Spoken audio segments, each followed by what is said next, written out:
Hello my friends, welcome back to Meerkat Musings. I'm your host Ben.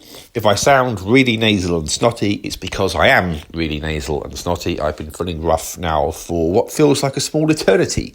And rather annoyingly, this bug, this cold, this whatever, is showing very few signs of actually going away.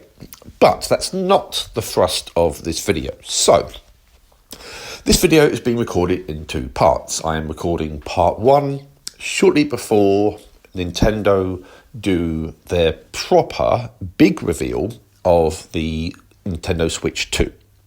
They have already done a teaser for it. They did a teaser trailer back in January, which offered a look at the console and gave us a few little hints as to what we could expect. But this is, so today, the 2nd of April, where I'm recording part one, this is the big reveal, so to speak. And this is where we will learn a lot more. So we will learn, hopefully, about a few key details, such as launch titles. And we'll hopefully learn a launch date, which is, of course, fundamentally crucial to anyone who wants to get their hands on this console.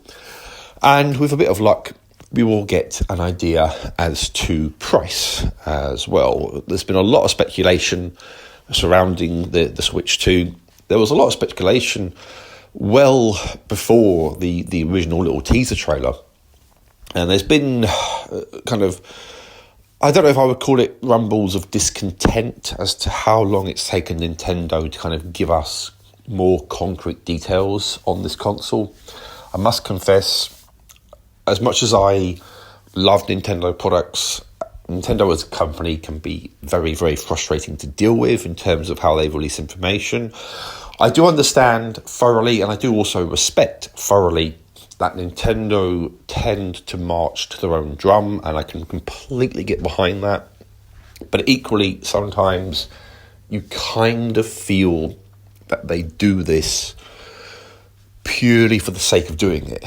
And they must realise, they can't fail to be ignorant of just how aggravating it can be when they kind of sit on this information for months at a time.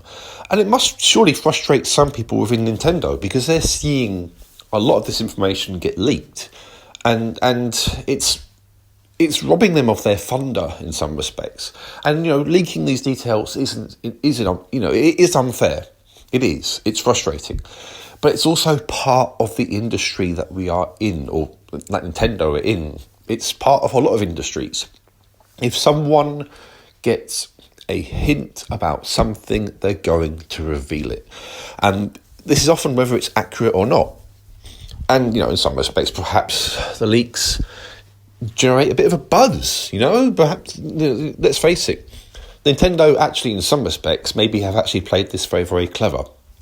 They haven't had to do, thus far, very much in the way of marketing for the Switch 2. So far, most of the interest in this console has been generated purely by word of mouth and by social media speculation and angst over a lack of information. So I guess you could say, perhaps actually, maybe Nintendo have been very, very clever here by permitting fans to kind of tie themselves in knots and go slowly insane with excitement over the console. They've not had to do much work in promoting it so far. But nonetheless, they are today going to reveal a lot more news. Around about 2 o'clock UK time, they will be showing us, an hour's worth of information. So that will presumably cover the key stuff, such as launch date and cost. It will presumably cover off launch titles. They might talk about some of the cross-compatible games that the Switch 2 will share with the Switch 1. The talk is that that most Switch 1 games will be backwards compatible with the Switch 2. Nintendo have stressed that not every game will be backwards compatible, which is interesting. But they have also made it clear that they will be retaining the cartridge system, the game card system that the original Switch had. And they have also made it clear that some controllers will be forward compatible, to use a term, with the new console. So, for example, the Switch Pro controller and the Joy-Cons for the original console will work with the Switch 2. Whether that means they'll work properly with new Switch 2 games is a different question, because you would imagine the new controllers, especially with some of the quirky kind of new features that they've got, will be optimized for the new games. And how can the old controllers work with that? So, that's something to ponder. With luck, we will get more information on that score, and we'll get that information very, very soon. And yeah, I guess there isn't much more that they will give away. I mean, there's still, knowing what Nintendo are like, you imagine that they will still hold some of their cards close to their chest, even after today. But for me, I have a wish list of things I'd like to learn beyond the obvious. There's a few things I'd like to see that we didn't really see with the first Switch. One thing that was conspicuous in its absence was a Star Fox game. I would like to see Star Fox return to the forefront, as it were. I really enjoyed the first Star Fox game all the way back on the SNES. I remember getting hold of it, and I think from memory, and I could of course be misremembering this, but I actually wound up with it a day early somehow, a day before release. I can't remember exactly how that happened, but I think that was the case. But I remember thoroughly enjoying it. Here in the UK, Star Fox was actually called Starwing, for those of you who might be wondering, although you're probably not. But yeah, a little bit of trivia for you. Star Fox was called Starwing originally. That was to do with some kind of rights issue. There was another game in the UK called Star Fox. So along came Starwing in the UK. And then we had Star Fox 64, which in the UK was renamed Lilac Wars, because it turned out there was a game called Starwing. And so Nintendo found themselves somewhat frustrated and aggravated by that in the UK market. So I had Starwing and Lilac Wars here in the UK. Later on, Nintendo sorted out the right situation. Now those games would be called Star Fox, if released today. But anyway, I digress. I'd like to see a Star Fox game on the Switch platform, a new one from the ground up. Because like I say, I've thoroughly enjoyed the original, I enjoyed the N64 version. I wasn't so keen of the GameCube version, although Star Fox Adventures, which was originally planned to be a totally different game, actually, was a lot of fun. And I haven't played Star Fox Zero, I think it is, because I never had that on the Wii U. I was told, I've been led to believe, that wasn't all that great, owing to how Nintendo tried to shoehorn the touchscreen controller system into the game. But nonetheless, I'd like to see a new Star Fox game. I wonder if we would see a sequel to Super Mario Odyssey.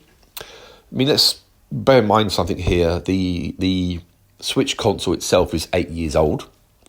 Super Mario Odyssey, which I thought was a brilliant, cracking 3D adventure for Mario, is coming up to 8 years old as well. You could argue that a sequel is overdue, and it would be quite fascinating to see if Nintendo would build upon that platform.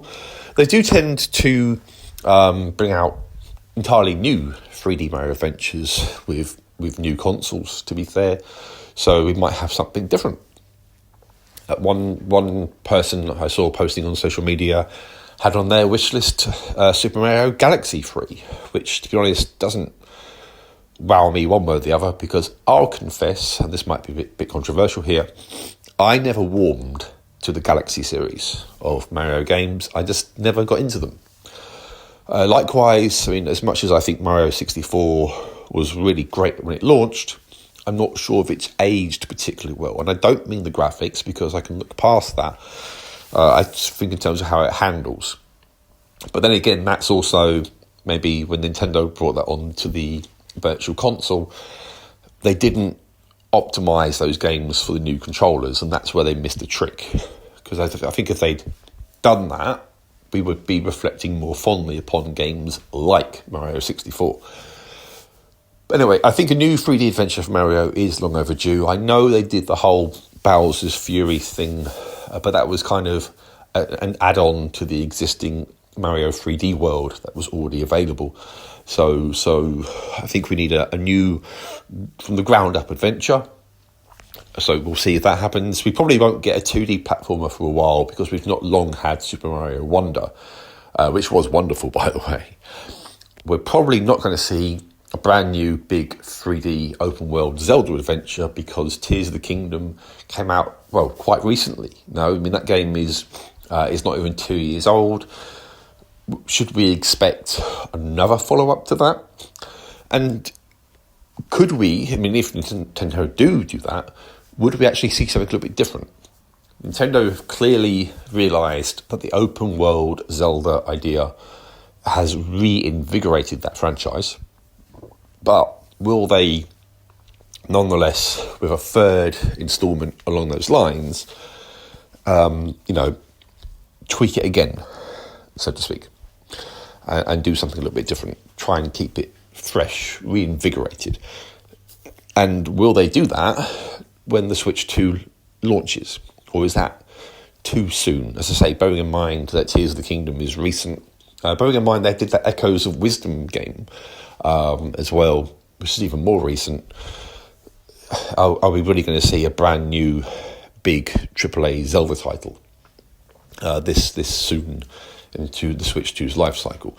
You kind of imagine in some respects that you would, because along with the Mario games, these are Nintendo's big titles here. Mario and Zelda are the games you expect to see at launch or early on in a new Nintendo console's life cycle. But who knows? One thing that looks likely, based upon the original brief trailer in January, is a new Mario Kart game. That was kind of sort of revealed a little bit when we had the original trailer. They gave us a very brief glimpse at that, with the distinct possibility that there will be more races than ever before, including in online mode, potentially.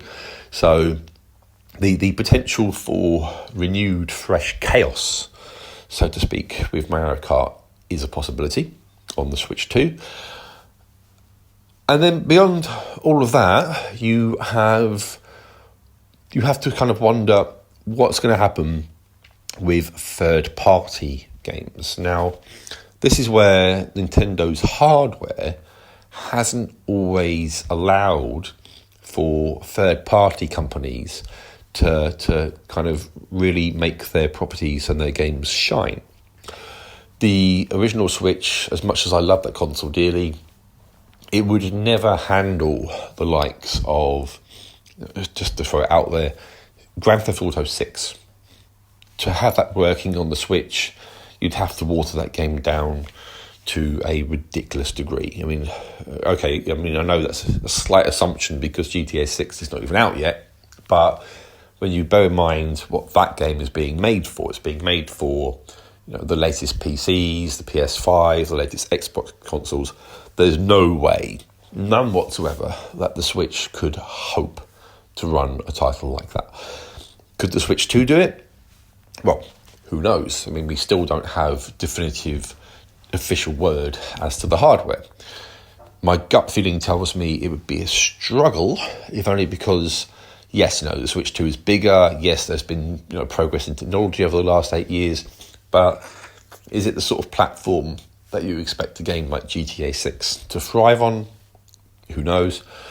What about games like, the Assassin's Creed series, the Hitman series, Call of Duty? What about racing games like, the F1 series? What about the FIFA football games?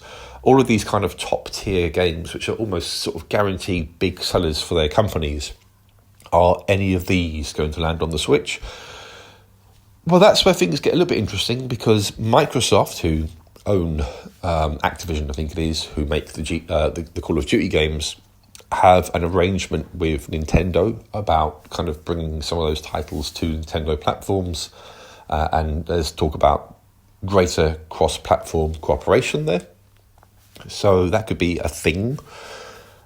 But all of this is, of course, speculation. At the time of doing this video, we've got just over an hour before Nintendo actually give us this big reveal, and we see truly what we might actually expect from this hardware, and we see what direction Nintendo are going in with the software. One thing that I will say is, visually, the Switch 2 looks to be more refined. I mean, the original Switch, okay, you could have, and I think it came initially with those kind of dull grey Joy-Cons, but you could also buy, and later on Nintendo would sell versions of this, brightly coloured Joy-Cons. The only colour, so to speak, on the new Switch appears to be with the base around the actual joysticks and where you connect the controllers to the console. And that's it. And is that a sign of maturity? Perhaps are Nintendo kind of moving away from that which might identify the console as being sort of kidified in some respects, and trying to make things seem a bit more grown up, and therefore is that a subtle way of saying this console will be more grown up, it will feature more mature games, or is it a cost-cutting exercise in some way, shape or form? I don't know. Does it cost more to make a bright yellow Joy-Con than it does a grey one? I don't know.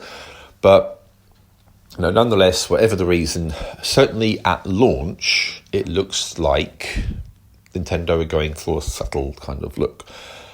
And maybe that'll be wrong. Maybe they'll do the big reveal for the Switch 2, and I'll be blown out of the water, and they'll do something that I didn't expect, and there'll be kind of bright jazziness going on, and we'll just have to wait and see, won't we?